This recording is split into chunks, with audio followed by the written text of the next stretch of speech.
এটি হচ্ছে একটি মাসান বাবার মন্দির। তো আজ আমাদের সকাল সকাল এখানে পুজো দিতে যাওয়ার কথা। তো হে গাইস, গুড মর্নিং, কেমন আছো সবাই?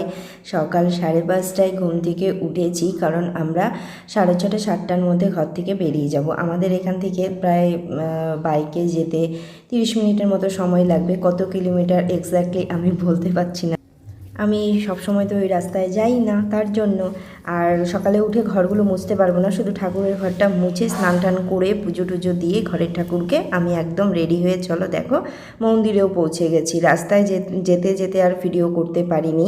এই মন্দিরের হচ্ছে বৈশিষ্ট্য, এখানে বৈশাখ মাসেই সবাই পুজো দিতে আসে, আর পুজোর যে প্রসাদটা সেগুলো অন্য ঠাকুরের থেকে একটু আলাদা হয়। এইখানে ঘরে পাতা টক দই লাগে।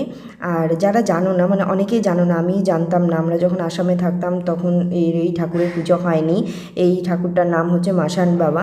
তো এই ঠাকুরের ভোগে মানে প্রসাদে চিড়ে লাগে আর লাগে হচ্ছে আটিয়া কলা, মানে বীজ কলা, এখানে সবাই আটিয়া কলা বলে। আর ঘরে পাতা টক দই, বাতাসা, গুড়, এই সমস্ত কিছু দিয়ে সবাই একই প্রসাদ দেবে।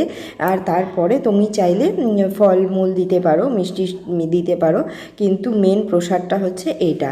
আর এটা আনতে হলে সবার হাতে দেখবে একটা করে ব্যাগের থলি আছে, দেখতে পাচ্ছ। আরও আমার অরেঞ্জ কালারের ব্যাগ, গ্রিন কালারের ব্যাগ, মানে এক একজন এরকম ব্যাগ নিয়ে এসছে। তার কারণ সবাই ভেতরে ওই চিড়ে দই এগুলো নিয়ে এসছে। তো আমি একটা মিল্ক এনে করে নিয়ে এসেছি, আর একটা হচ্ছে বেলি নিয়ে এসেছি, যাতে আমি ঠাকুরকে প্রসাদটা মানে বেড়ে দিতে পারি। দেখতেই পাচ্ছ চিড়েটা ধুয়ে আমি সব কিছু সাজিয়ে নিচ্ছি।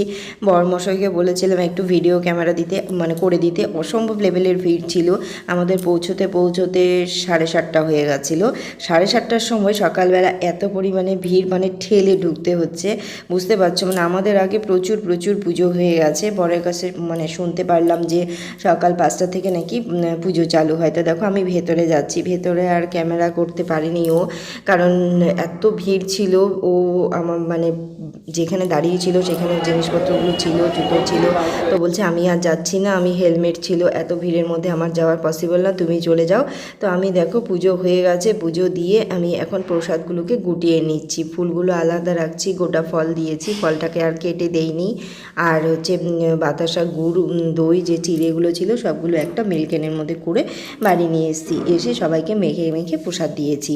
তো অনেক দিনের ইচ্ছে ছিল পুজো দিতে যাব। আসলে কি বলো তো, যাব করতে করতে মানে হয়ে ওঠে না। তো এইবার ঠিক করেছি, একদম শনিবারের দিন বাড়িতে ওর বাবা ছিল, তো চলো আমরা ভোরবেলা উঠে পুজো দিয়ে আসবো। এরপর থেকে চেষ্টা করব সকাল সকাল, আরও সকালে যাতে বেরিয়ে যেতে পারি। আসলে ওয়েদারটা এতটাই ঠান্ডা ছিল, মানে স্নান করতেও ঠান্ডা ঠান্ডা লাগছিল, কিন্তু করার কিছু নেই। দেখো এত লোক, এত বাচ্চা কাচ্চা সব এই 7:30 8টার সময়, মানে বাড়িতে পুজো দিয়ে ফিরেছি সব কিছু মেলা ঘুরে ঘরে উঠে 9টার সময়।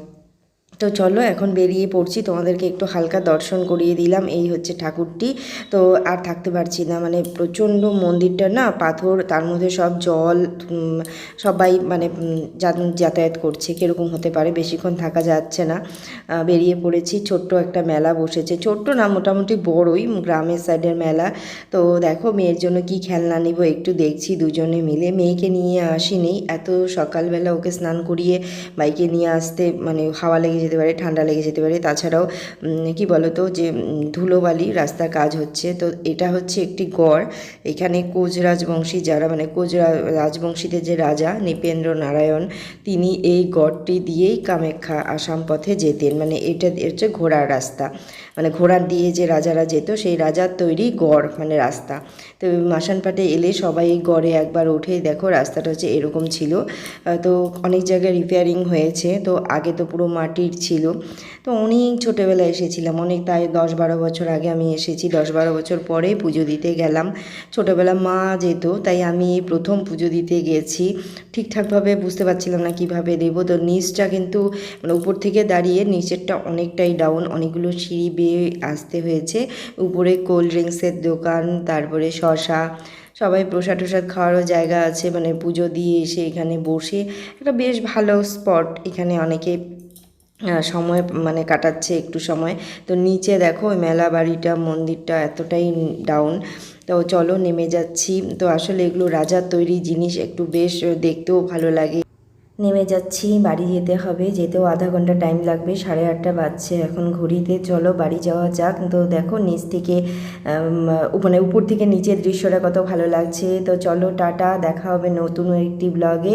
তো মন্দিরের বাইরে এসে একটু ক্যামেরা করে নিলাম।